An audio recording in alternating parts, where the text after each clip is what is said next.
is, yun na, number 3 is your local bank account. Bakit ba kailangan natin ng bank account? Number 1 is, kailangan mo ng bank account kasi nga, dito mo isi-save yung mga earnings mo. If ever na babayaran ka ng client mo, kailangan ka ng, syempre, kailangan mo ng pera na lalagyan ng pera mo. So, kailangan mo ng bank. So ano bang mga banks na ina-accept sa pagtrabaho mo, tatrabaho mo or online? So, actually, all of the banks are okay, guys. No problem about that. So, ito yung mga banks natin sa local. You can use PDO, Land Bank, RCBC, DBP. Any banks will do. Basta, ang importante may bank account ka. But, for me, I started with, sa side ko, I started with East West Bank. Kasi yung East West Bank, meron siyang 100 pesos lang na maintaining balance siya. 100 pesos lang na maintaining balance, which is good as a start kasi nga if wala ka pa talaga pera, wala ka pa lang budget na or di mo pa afford yung usually kasi nasa mga 500 to 2,000 pesos yung mga maintaining balance sa mga ibang banks, like I don't know if sa BDO, hindi ko alam eh, pero I think sa BDO ang maintaining balance nila is nasa mga 2,000 or 500. Basta sa BPI din, siguro nasa mga 500 pesos 500 pesos din. So, kung wala ka talagang budget to start, I think you should go to East West Bank. The good thing about sa East West Bank is kung mag-withdraw ka doon or may bank transaction ka is wala ding tao masyado dun sa bank nila. So, yun, 100 pesos lang yung ano mo, yung maintaining balance, which is good. Yes, you can also use this virtual wallets na tawag. I think you're familiar with GCash and Paymaya. If hindi ka pa familiar nito, hindi siya bangko but virtual wallets mo lang, meaning you can have money or pera, pwede mo rin i-store dyan, pwede mo dyan i-save and bibigyan ka nilang card sa it's either GCash or Paymaya, then you can withdraw to any ATMs available. Ang GCash is may transaction fee nila is 20 pesos. Ang Paymaya is transaction fee nila is around 15 pesos. Okay, so GCash is a Globe product and ang Paymaya is a Smart product. So legit yan sila, guys. Ngayon actually may GCash ako, may Paymaya din ako. So the good thing about this Paymaya, I mean sa GCash lang, experience ko is if may sweldo ka na from your client, example from PayPal, then i-send mo from send ng client mo from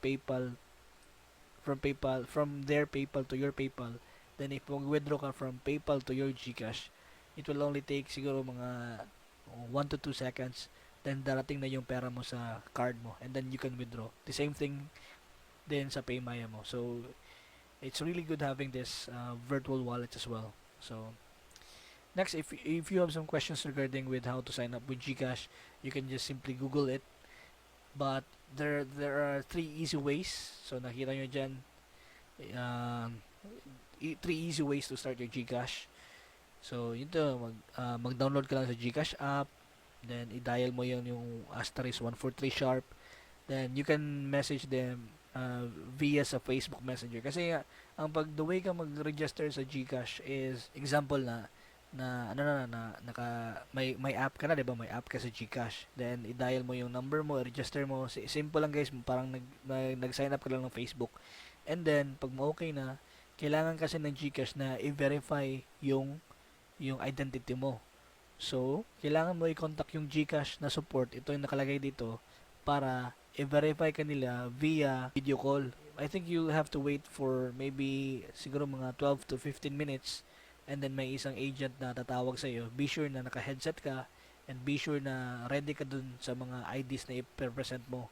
Kasi nga importante 'yun kasi gusto nila na ilagay yung GCash name mo tsaka yung ID mo mag-match talaga. So, interview ko nila. So, ikaw ba talaga, example sa akin, ikaw ba talaga si Jake Ayano, yung date ng birthday mo, and then, yun, i-confirm lang nila. So, yun ang mga steps na to have a GCash. Then, pag ma-approve ka na, i-send nila yung GCash card mo, which is yung parang ATM mo. And then, siguro abot yan ng mga 2 weeks. Then, after that, you can use your GCash. Same thing will happen with Paymaya, but Paymaya is wala na silang video call, wala na silang interview. You can use this As long as you register same din, you can download the app, search for Paymaya, and then yun, i-follow through mo lang, mag-sign up ka, and then i-tap mo lang yung mga dapat mong i-fill up ng mga information. But I would really suggest guys na kung ano yung email address mo, same din yan gamitin mo sa mga GCash saka Paymaya mo, at saka yung real name mo dapat magpareho talaga lahat para wala ka talagang problema. Okay, so yan ang Paymaya natin. So GCash and Paymaya and your local bank.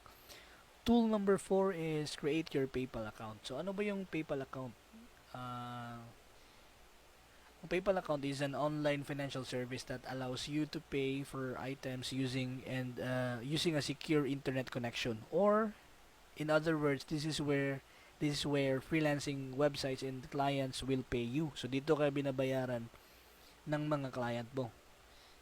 Parang pwede mo siya matawag na parang online bank kasi nga usually sa mga client natin, example, if direct na client ka, and then ibigay sa iyo ng client ng sweldo mo, sabihin nila, "Oy, Jake, what's your PayPal account so I can send your money?"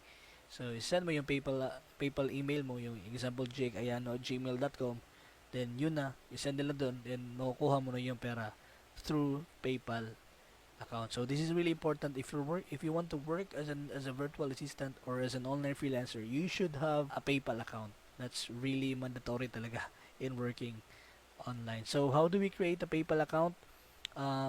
I'm gonna make a separate video sa PayPal account kasi nga medyo mahaba to na process.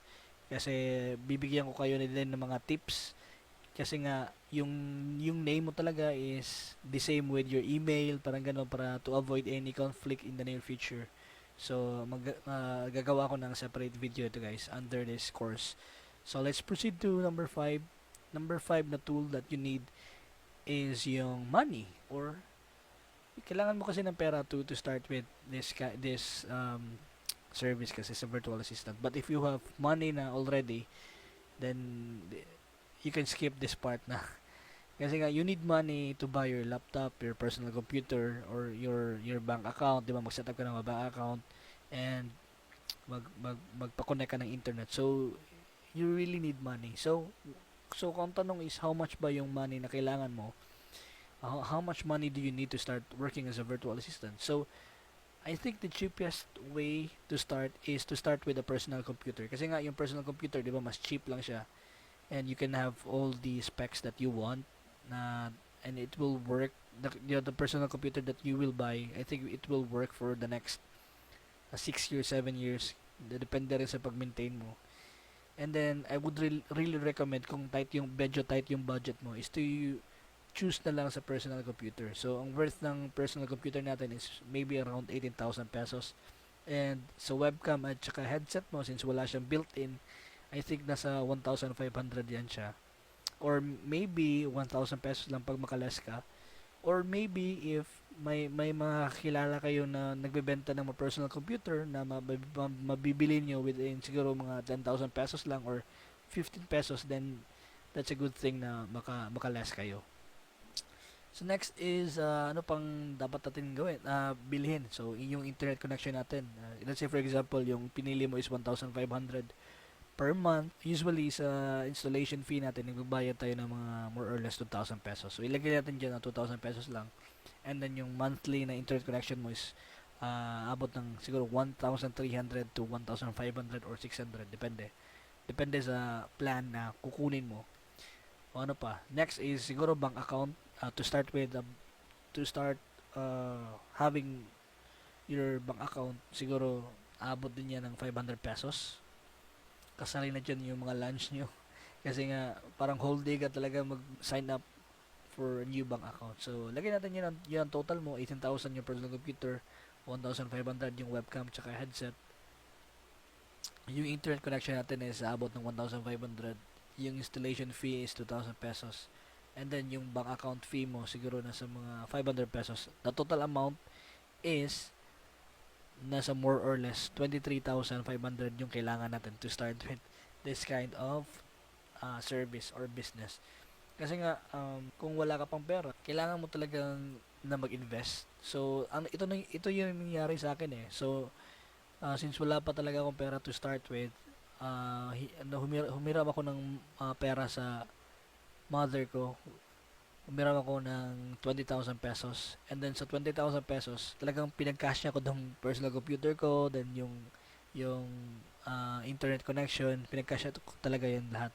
So, nilagay na natin dyan mga 23,500 because yung 20,000 na amount, that was only 6 years or 5 years ago na. So, I think today, kung mag-start ka, kung brand new lahat ang pipiliin mo, I think more or less talaga below 25,000 pesos. So, paano mo kuha yung 25,000 pesos kung wala ka pa talagang pera? Is number one is mag-uutang ka muna.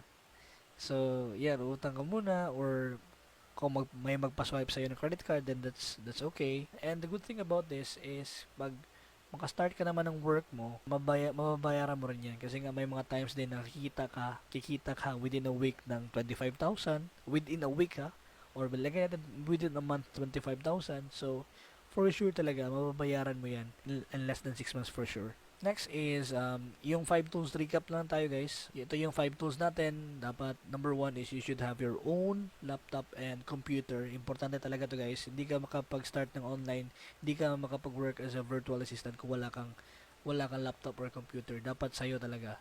And, tool number 2 is you should have your own internet connection. Number 3 is you should have your local bank or may bank account ka talaga sa any banks that you like.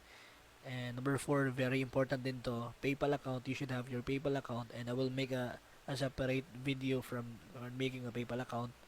And number 5 is money. Kailangan mo ng pera to start with to start with this kind of service. Pero kapag may pera ka na, then you can just simply skip this part. Okay, so part 2 is done. You can now proceed to part 3, but make sure before proceeding to part 3, dapat mo munang tingnan yung video na ginawa ko about sa how to set up your PayPal account. Okay, so that's it for this episode guys, this course. Thank you and see you on the next video.